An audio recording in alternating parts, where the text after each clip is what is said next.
Alrighty, hello everybody of the Let's Play community. I'm the Blind Swordsman and welcome back to Let's Play Final Fantasy IV. In the last episode, we took down some guard people that were trying to take our new friend Rydia just because she's a summoner and he was asked by the king to actually take her down. Holy cow, that was a mouthful. In this episode, we'll get into a fight first.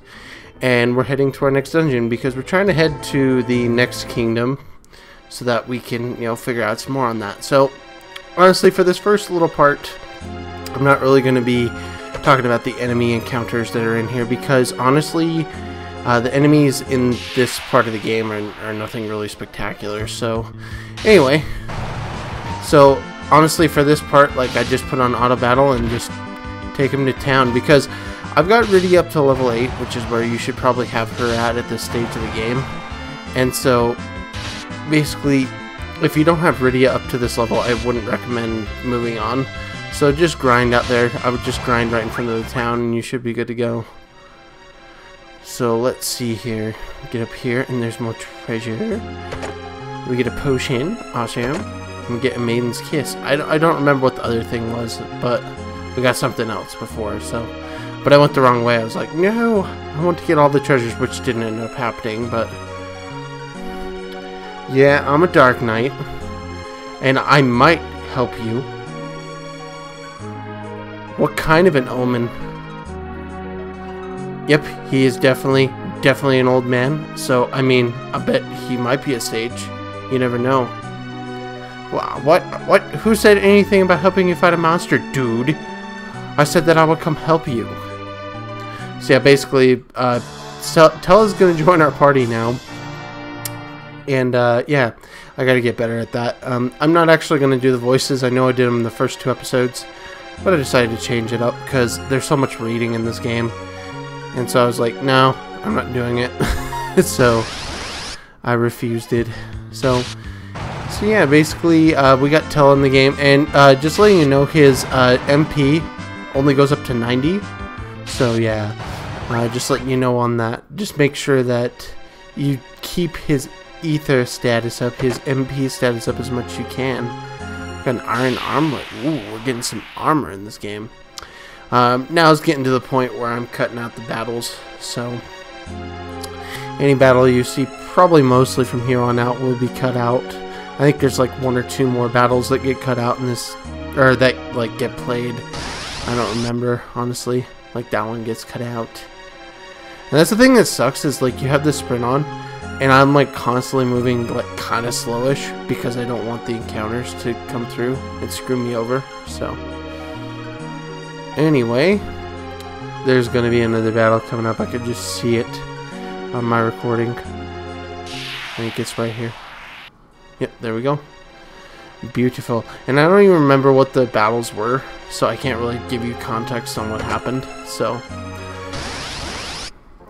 okay, and now we have killer fish. These guys are actually a little more spectacular than what we've seen. They have a little more HP, and also they're weak against thunder, but that shouldn't be a problem because Rydia and Tellah both have thunder, so you should be able to take these guys out with no problem. But I just, again, auto battle, and they're easy to deal with. It's not like you're going to get kills with Tellah or Rydia, but you're at least going to get some kills pretty quickly just because you turn the auto battle on. Because it's pretty easy for your main attack force to get turns, just as long as you have it set to auto battle. But anyway, we're going to have another cutscene. Why in here, man? That looks very uncomfortable. So yeah, that right there is actually, he's correct. That's a save point, and you can also use a tent, which I guess basically means, as you could kind of see, it's like a fire pit. I don't understand how that's a fire pit because it's made of metal. So yeah. Ew. Dude. Oh, okay. I thought he was a gross old man for a second there. Sorry. Eloped with a bard. I love that. Eloped. We're trying to save the world. Oh yeah, I forgot. Also, Rydia is sick, and we need to go fix her sickness, so.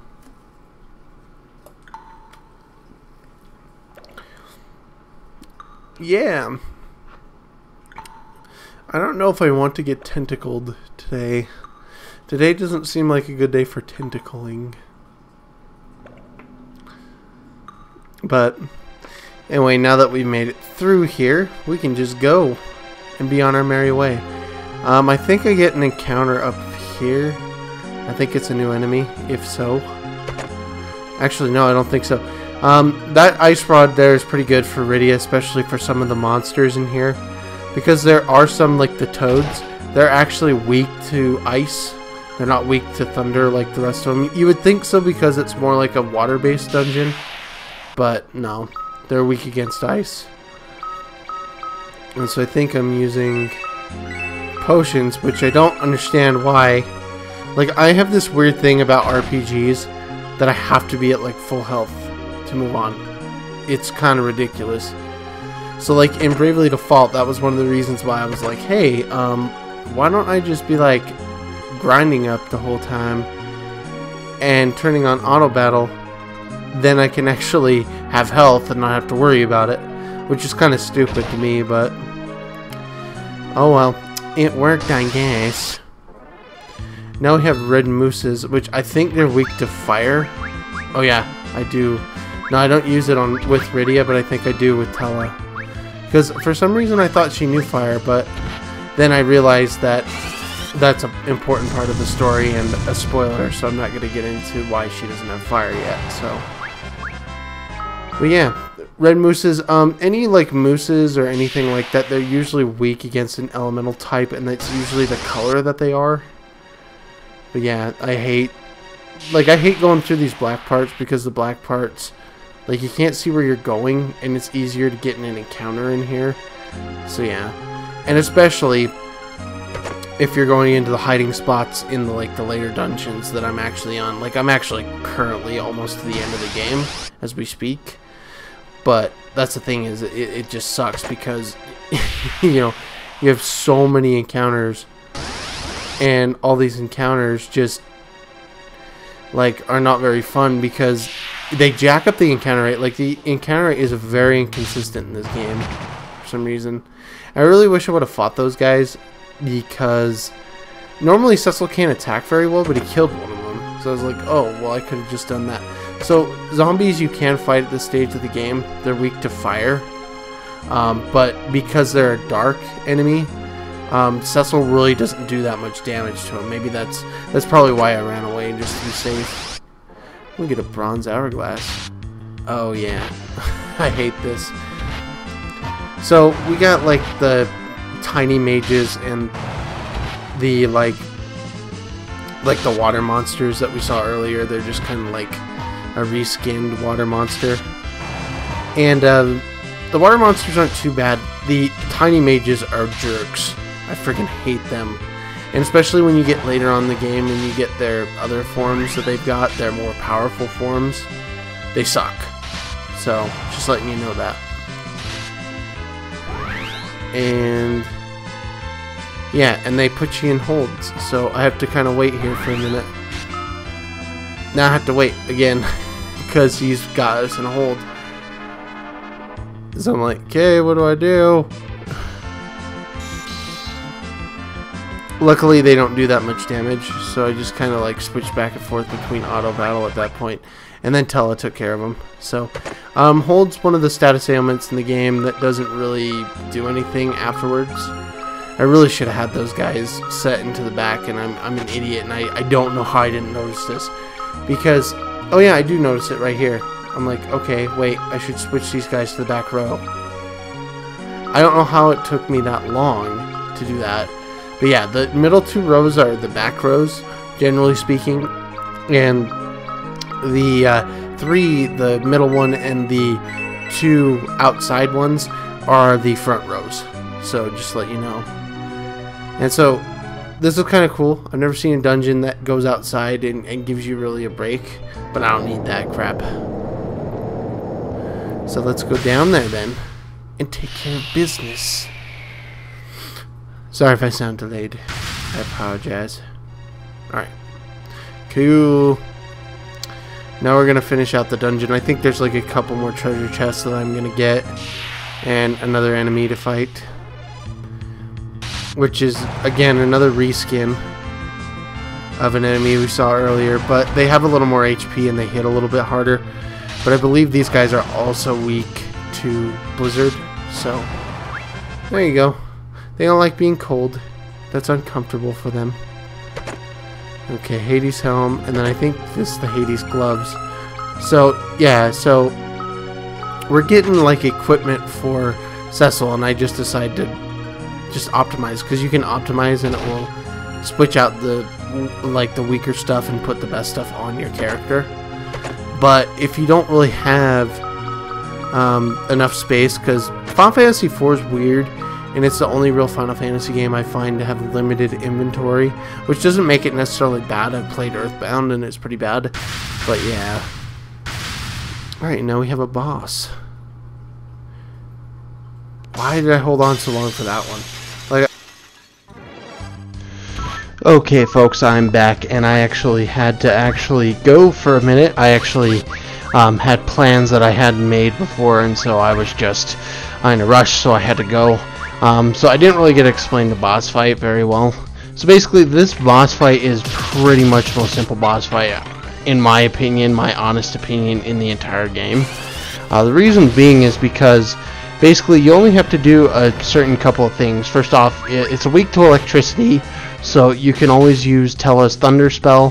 Then you'll use an attack with Cecil, and then you can use a Chocobo summon with Rydia, because Rydia's Chocobo summon is actually really good against this guy.